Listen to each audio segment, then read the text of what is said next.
So yun nga po, pupunta kami Lollapalooza, Summer Sonic. Papakita namin kung sino talaga ang mga Pinoy. Abangan nyo. SB19's full interview on All Out Sundays, April 26, 2026.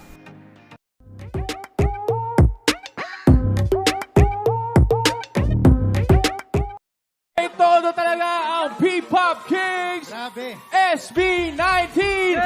Welcome back to the home of P-Pop All Out Sundays! Hello po mga kaayos! Ako nga po pala si Pablo. Kamusta po kayo lahat? Hello mga kaayos, ako nga po pala si Stel. Magandang araw po. Ako po si Josh. Magandang araw po.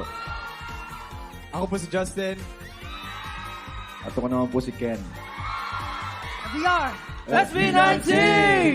OMG, first of all, congratulations on the success of your Wakas at Simula concert!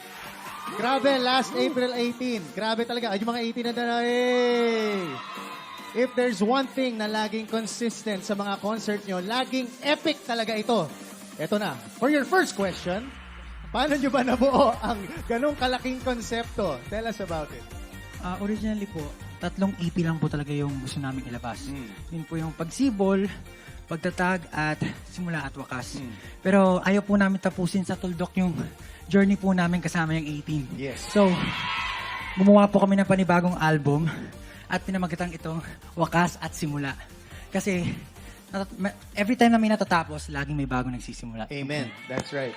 At yung journey nyo, part na ng OPM history, guys. So talagang, forever na kayo. Forever. Salamat po. And yun nga po, yung since palaki ng palaki din yung ideas namin, in-extend namin yung trilogy namin, yung ganung concept po, nanghihingi din siya ng malaking preparation, malaking ideas. Kaya po yung ginawa namin sa concert is talagang minatch namin yung concept. We made it, sabi nyo nga po, epic, medieval, dystopian. Pinalaki po namin.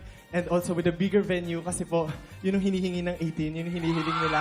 So, maraming salamat 18. Kung hindi dahil sa inyo, hindi namin magagawa yung ganun kalaking show. So, thank you so much po. Let's go! Grabe talaga. And syempre, ang isang bagay na lagi nakakamanga sa mga shows ninyo ay yung kwento ng simula at wakas. Ngayon, napunta na tayo sa wakas at simula. Dito, pinakita nila yung bagong pagkabuhay. Ang ganda lang kasi nung elemento ng reincarnation. Kaya nga, sa inyo ba, sa SB19, anong na-reincarnate sa inyo? Anong next chapter ng SB19? Wala na po. Hindi, joke lang. Oh no! Hindi, syempre po, di ba? Syempre, kasabay ng mga pagka-approve ng ating mga visa, dapat naman talaga makatawid tayo sa buong mundo. Kumbaga doon na po mag-open yung mga bagong pintuan at marami po kaming collaboration, international collaboration at international shows. Yun po. Of course, meron po kaming Lollapalooza sa Chicago po yan, July 30, 2026. And of course, Summer Sonic in Tokyo, Japan, sa August 15, 2026. And of course, patuloy niyo po i-stream yung mga kanta namin. Kakaulab po namin yung Japanese boy group, which is Be First. And then, si Jolene. Yes. So, ayun. Stream niyo po. You know what? Gusto ko lang sabihin, eto mga international artists din, they would just be so honored to collaborate with you. Of course. Kasama nga sa bagong paborito ng lahat, ang kantang Visa that you just performed. So, ang daming nakarelate, no? So, ano ba yung pinaka-message ng kantang ito?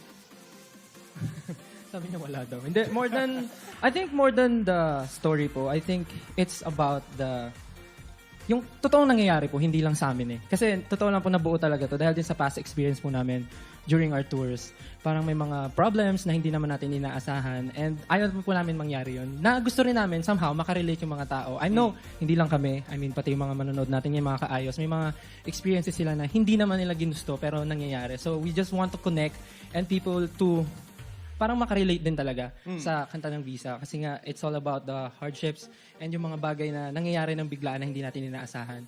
Kasi, sa SB19, we know naman po na yung music namin is nandyan na, very loud.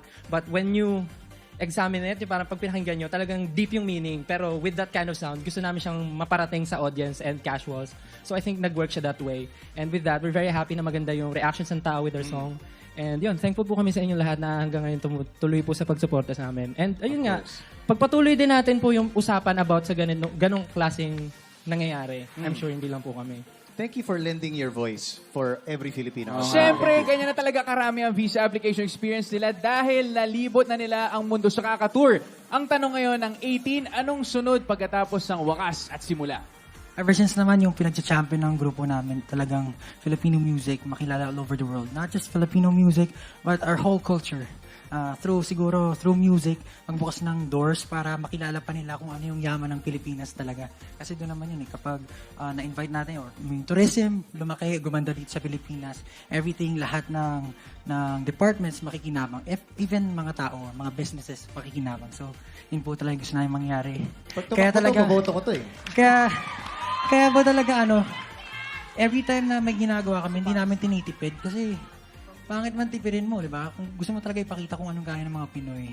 So yun nga po, pupunta kami Lollapalooza, Summer Sonic, papakita namin kung sino talaga ang mga Pinoy. Abangan niyo. Abangan guys. Thank you so much, SB19, and we're excited to have you again very soon.